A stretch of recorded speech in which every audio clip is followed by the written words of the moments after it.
Alright, D, just want to let you know I went ahead and picked up my Smith & Wesson M&P 1522 earlier this morning. Just to let you know, just show you what it looks like. You probably already know, but since I got home, I went ahead and put a optics on it, which is pretty similar to the one that I have on my Colt. This one actually gives you a red optical light instead of actually looking through the sights, which is pretty cool. I went ahead and put an LED flashlight on there, and I put a muzzle brake on there.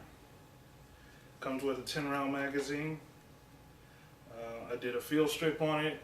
The insides are completely different than the Colt. This is more traditional AR type as far as the inside. The rails, these are like a lot longer than the Colt. One other thing I noticed is looking through the user's manual. I think it's on page 9. They don't recommend using the CCI Stingers. Being that the CCI Stingers are, I believe they were 1600 feet or 1640 feet per second.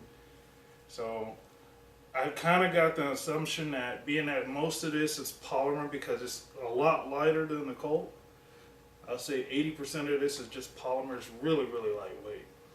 If you put a high hypervelocity ammo in there, I think the pressures might be a little too much.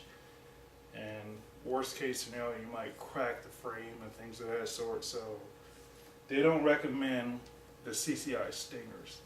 So with this particular unit, I'm going to go with the CCI Velocitors, which is the next step down from the Stingers.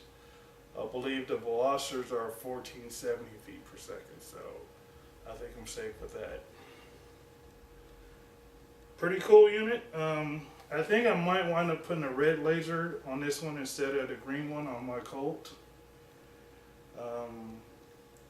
One other thing that's a big difference is whenever you actually have an empty magazine, typically like with the Colt, you have to actually hit the charging handle, pull it back to actually cock it and get it ready for the next round that's ready to come off the magazine. The Colt does not have this slide release here. It has it looks like a slide release, but it's just pretty much a dummy. It doesn't do anything. It's non-functional. But this is pretty cool because this is like a traditional AR. Whenever you have an empty magazine, you put a new load magazine in. With the Colt, you'll have to pull the charging handle back again, and then you're ready to go. With this one here, you just press this down, and the slide moves forward. So just push it down, and it already strips one off of the magazine, and you're ready to go. So, but yeah, pretty nice unit. Not bad at all. I had a hard time finding this muzzle brake, but I did a little digging around and I was able to find one. Because you know with the M&P, it didn't have one, and it kind of looks kind of funny without a muzzle brake. So got that one. It was pretty cheap. I think it was like 25 bucks. 25 bucks for the muzzle brake. The flashlight I got at Orchard Supplies, the LED. I believe it's 130 lumens. And the scope is, it was 120 bucks. So it's kind of like similar to the optics that I have on the Colts. I think this one's a little bit better though, but very light, really light, surprisingly light. So there you have it.